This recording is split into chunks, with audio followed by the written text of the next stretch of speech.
Hello students, good morning all. Today's class is on performance planning, and the last class that we have discussed was on the same topic, and we have continued the same topic today also. We have discussed about the objectives of performance planning that is on your screen right now. And under this topic, we have discussed that the objectives at the level of organizational level, then we have discussed at managerial level also these objectives, and we have discussed the same at employee level also. So we have discussed in our last class the various objectives of performance planning, that what it should be. The objectives should be at organizational level. What kind of objective should be there at managerial level, and what kind of objective it should be at employee level. Today we're going to have discuss over the process of performance planning, and some more topics are there under this head. So there are certain points are there on your screen. I'm not going to give you a more detail over it. I just want to give an introduction about these points. First process is what the first step is business planning. It means that what is your business planning is there, what exactly you want from it, what is your mission, what is your goal, what is your objective that you want to achieve from your business. Accordingly you have to plan it. And why it is important, because for performance planning is not possible if the organization have not working over the business planning. So whatever the objectives, goals, and the mission and vision of the company is, based on that the performance planning is perfectly let down, right? Then key success factors. So what exactly are the areas where the companies have expertise, right? Based on that, the companies has to plan the performance areas where they have to work and how they're going to have perfectly working over certain areas. Then departmental objectives and strategies. So as per the departmental objective also, the performance planning is based, and what exactly it is there, it depends upon the departmental function. So if it is a kind of finance function, then departmental objectives and strategies are different. If it is an HR department, then it is different. If it is marketing and production, then the objectives and plannings are different, right? Then fourth one, individuals objectives and action plan. That is the major thing, because what happened once the objectives and strategies are fixed on departmental level, then the manager or the management has to see whether individuals objectives and action plans are perfectly planned or not. Because if the individual objectives and action plan is not aligned with departmental objectives and strategies, then it is quite difficult for the organization to achieve their objectives and goals, right? So individuals objectives and action plan is very important factor that makes a difference under performance planning. So whatever the objectives and strategies are there on departmental level, the organization should have to align it the same at individuals objectives and action plan. Then individuals performance expectation. Then last one is what exactly you are expecting from the individual, that is from your employees, right? What your expectation is, and accordingly then you have to convey the factors and responsibilities to the employees and individuals of the organization. Because based on that expectation, the particular employees of the organization is going to perform, right? Then later we're going to have see whether that expectations are meet out or not, right? So these are all the process of performance planning, that is business planning, key success factors, departmental objectives and strategies, individuals' objectives and action plan, and individuals' performance expectations. Now, the next under the same topic is competency defined. So, this is one of the factor. This is one of the topic that I have included today's class because without proper competency, it is quite difficult for the organization to work over the performance planning, because whatever the planning you are going to do for your organization, if your employees are not up to that level of expertise or knowledge or skill, then it's quite difficult for you to achieve a particular organizational goals, right? So competency is one of the very important factors that nowadays plays a very vital role. Why, right? Because in industry also, if you're going to have connect with your industries, then you're going to have find out that maximum of the strength today of the young generations are lagging or lacking in competency. The kind of competency that required for the industry, these people have not that much, because right now also we're going to have see in current scenario, most of the friends of yours and your classmates, your surroundings, the people that are around your age, most of them have no objectives and goals in their life. They are just wandering around in their life. They're just living for the sake of living. They don't know what the next is, what they should have to do tomorrow, right? And that is the reason why they are not bothered about to develop their knowledge and skills, right? And if that knowledge and skills will not be there, then it's quite obvious that these people have not that kind of competency level, right? And after getting the degree, when the same kind of stuff is going to search for the job, then these people will not going to get the kind of level job. They will going to have get the job of very lower level, because the competency is not up to the mark, because they never think over it, right? They just did their particular course for the sake of just getting the degree. Now we're going to have discuss over competency. That is the definition on your screen. Competency is underlying characteristics required to perform a given task, activity, or role. Competency has the following forms: knowledge, skills, and attitude. Now you'll see the first sentence that is on your screen right now. What exactly it means? It means that competency is underlying characteristics required to perform a given task, activity, or role. It means that whenever you people are there in the industry for the jobs, what exactly company is going to do with you? They are going to give certain kind of jobs, certain kind of responsibility where you have to perform. You have to perform for a given task, activity, or role that you have to face there. You have to responsible for doing all these things. Then if you have that kind of competency, that only it is possible for you to perform that task, activity, or role, right? Before that, the industry will going to take an interview, and one recruitment process was there, where they're going to have see whether you have that kind of competency for a particular task, activity, or role or not. If you will not be up to the mark, then you're going to have not select over that process, right?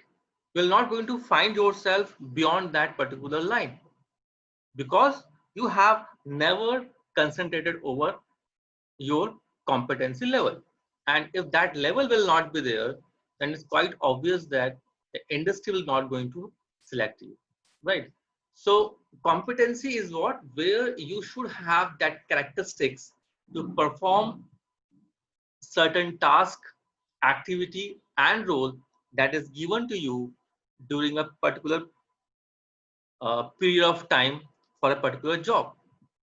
So for example, if you are there in an industry as an HR manager, then you should have to take care of all these things, whether your employees have ready to face the newer challenges in the future or not. And for that purpose, you have to see whether these employees have that competency level or not.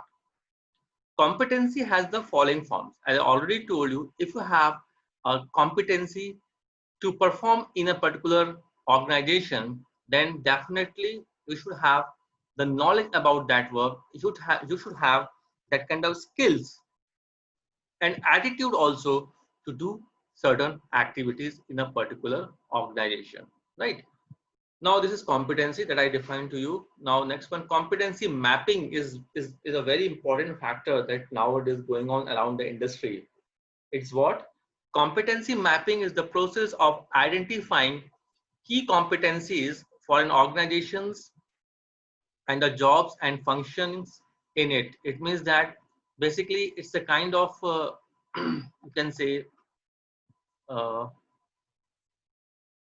a kind of activity where it's a kind of process where the key identified competencies of an organization is trying to find out, right? If they are trying to identify what exactly the key competencies are there that organization required, right? And based on that, then whether these employees are perfectly responsible for that or not, that is mapping is there, right? It's a process where the organizations have scanned for a particular competencies and the jobs and the functions within it, right? Then competency mapping and linkage to performance planning. That's why we have discussed this competency today. It provides structured and documented procedures which aids in recruitment of competent personnel with desired skill sets, attributes, and training, thereby reducing the cost and time of subsequent performance failures. So what is that competency mapping and how it is linked with the performance planning? Competency mapping is what that's not we have discussed about it, is what is the kind of, you can say, a process of what exactly the organization's activities are there, what kind of skill, what kind of knowledge, and what kind of activity or attitude you should have if you're going to have work with this organization. So based on that, the companies are trying to develop or identify certain competencies, that is the skills, knowledge that required to work in a particular organization. They mapped it. They mapped what they mapped. They mapped the individual competencies that required to work in a particular organization. Understood? So when they have identified this, then what is the benefit of it? Benefit is what? Whenever you're going to have recruit a new personnel, whenever you are going to recruit a new human resource for the organization, then you can able to get the same skill set attributes from a particular new recruitment personnel, right? Or you can able to develop that in a particular employees also that is already working in that organization, right? It provides a structured and documented procedures which aids in recruitment of competent personnel with desired skill sets, attributes, and training, thereby reducing cost and time of subsequent performance failure. So whatever the skill sets, attributes required for a particular organization, companies train their employees according to that only. So once the employees have trained according to the competency level required for that organization, then what happens? The performance level is going to improve. And if the performance levels improve, then it's definitely reduce the cost and time.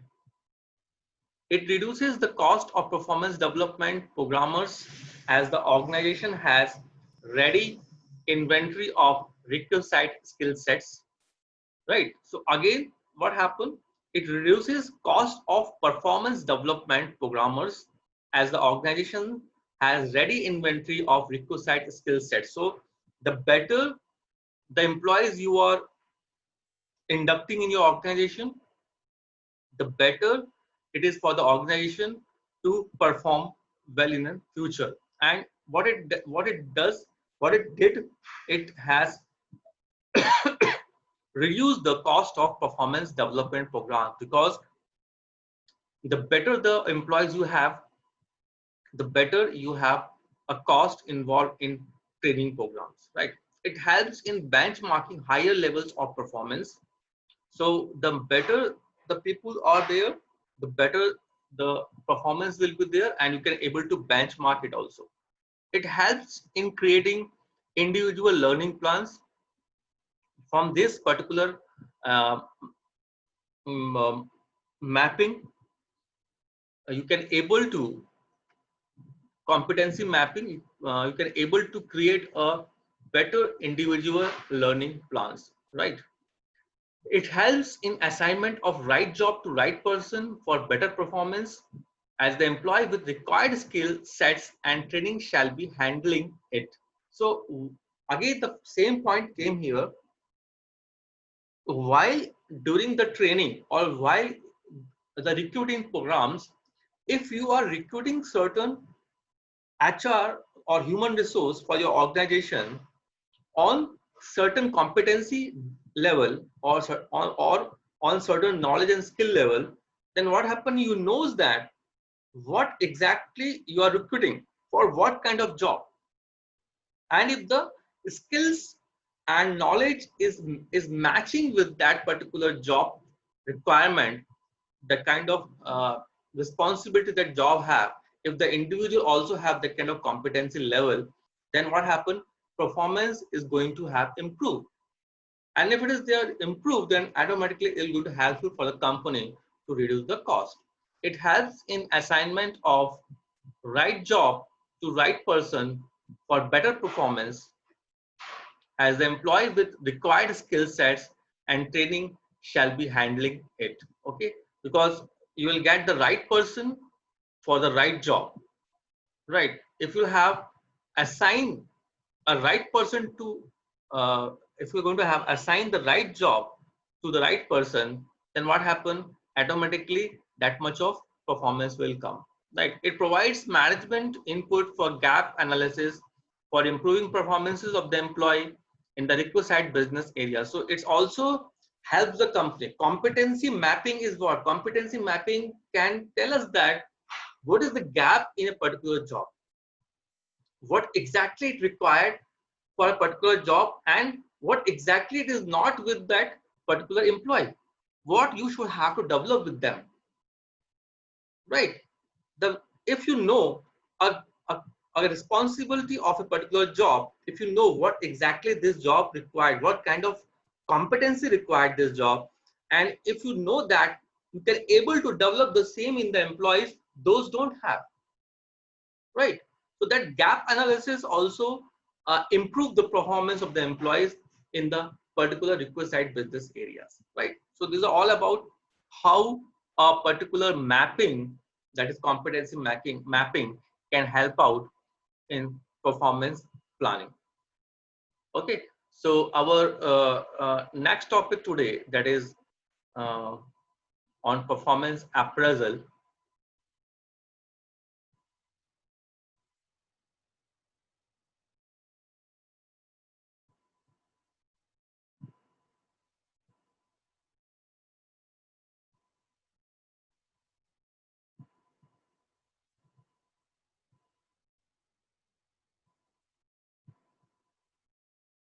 So performance appraisals is our is kind topic that we're going to have discuss right now.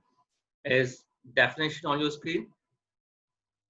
Just now we have discussed about the performance planning, that how we're going to have how we're going to have improved the performance of an employees through a proper planning, right? Now the next one is performance appraisal. According to Edwin B. Flippo, performance appraisal is a systematic, periodic, and so far as the humanly possible and impartial rating of an employee's excellence in matters pertaining to his present job, to his potentialities for better job. So the appraisal, as per this definition, is a systematic, periodic, and so far as humanly possible, an impartial rating of an employee's excellence in matters pertaining to his present job and to his potentialities for the better job. So basically, appraisal is a kind of system, or you can say it's a kind of process that is helps the organization to rate their employees excellence, exactly what they have and what kind of characteristics competency these people have, and whatever they have did in a particular period of time, what kind of performance they have performed, right? And they have gave a certain kind of impartial rating, that is impartial in the sense without any kind of biasness, right? So that is the basic fundamental of this definition. And the major thing is what this particular appraisal is also helps the organization to develop a potentialities among the employees for doing their job in a more better way in the future, right? So appraisal is a kind of thing that is more towards developing their employees by giving them a kind of feedback that what exactly they are doing or they have did in a particular period of time, right? Then according to Scott, Clothier, and Springle, performance appraisal is a record of progress for apprentices and regular employees as a guide in making promotions, transfers, or demotions, as a guide in making lists for bonus distribution, for seniority consideration, and for rates of pay, as an instrument for discovering hidden genius, and as a source of information that makes conferences with employees helpful. So as per this definition that is on your screen, the approach of performance appraisal is on both the side. They have uh, approached negatively also if someone have not doing their work perfectly, or their approach is positive one also when someone is doing an exceptional job, or if they're going to do a better job in their particular field, right? So performance appraisal is a kind of, you can say, a record for progress of their regular employees and apprentices. Progress in the sense in a particular period of time when through performance planning certain employees have got certain responsibilities for their job.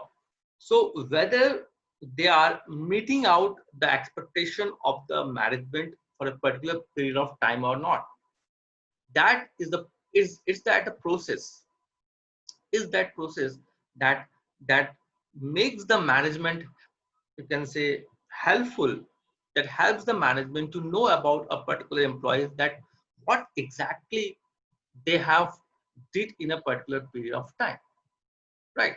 If they are able to know their progress, then accordingly they will give them promotions.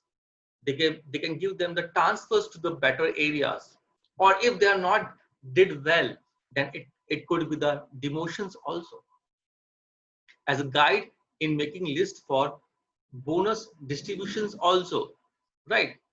And these all activities can help the organization to know what exactly their employees characteristics have, what kind of competencies level have they have, right?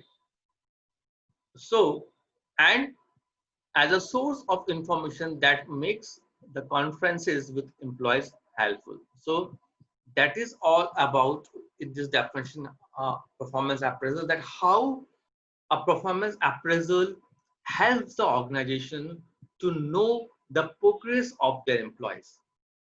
If that progress is up to the mark, if that progress is meeting out the expectation of a management, then accordingly the management have gave their employees a promotion, kind of bonuses or other uh, rewards. And if it is not up to the mark, then what happened? To correct their particular behavior and performance, com companies can even give the demotions to their employees those are not performing well. So this is all about performance appraisal in this particular definition. Then next one, objective of appraisal. So what exactly their objectives are there for the appraisal? First one, to determine the effectiveness of employees on their present jobs so as to decide whether their benefits. First objective is what? To determine the effectiveness of employees on their present jobs so as to decide their benefits. So if you have to know that what exactly your employees are doing in a particular job, and if they are doing well, then what you should have to do, you have to decide their benefits. You have to give them a kind of reward. You have to give them a salary increment. You're going to have give them a kind of bonuses if they are doing well in their present job, right? Or if they are not able to do effective work on their present job. So you can able to determine, the first objective is what? You can able to determine their effectiveness in a particular job. If you know that effectiveness, then based on that, you're going to have taken actions over it. It can be the positive action also, and it can be the negative action also. Then second objective, to identify the shortcomings of employees so as to overcome them through systematic guidance and training.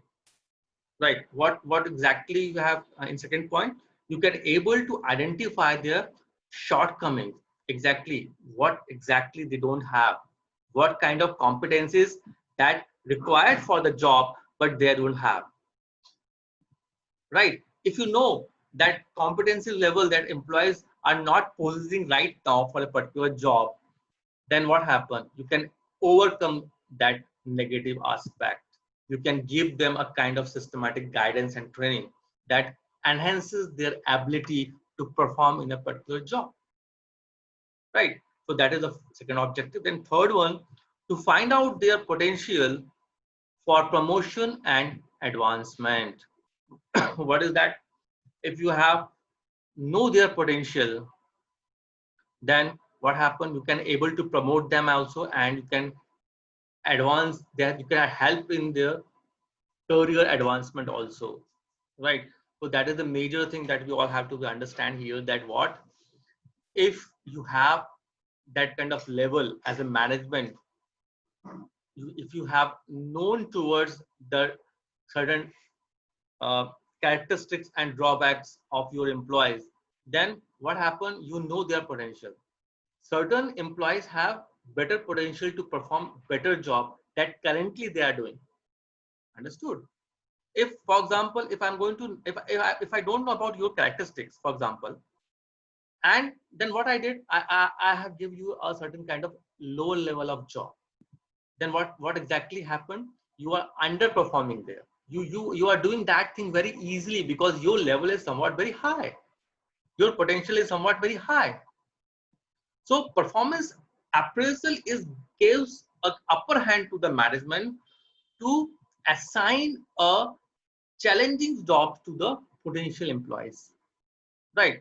If you are underusing, if you are not using your employees perfectly for a particular job, then what happens? Your organization is going to face a loss, right? So if you know a particular potential of an employee, you can able to promote them to the higher challenging jobs, and you are advancing their career also, right? So this is the major thing, uh, where you have where you can able to understand the potentials of your employees, right? I think for today's job, for today's class, it's sufficient. We'll continue the same performance appraisal topic in our next class also. So what we have did today, we have discussed about performance planning, the last lecture that we have continued, that today also it's we have discussed. And with that, we'll started the new topic also, that is a performance appraisal, and it will continue our next class also. Okay, thank you, bye for now.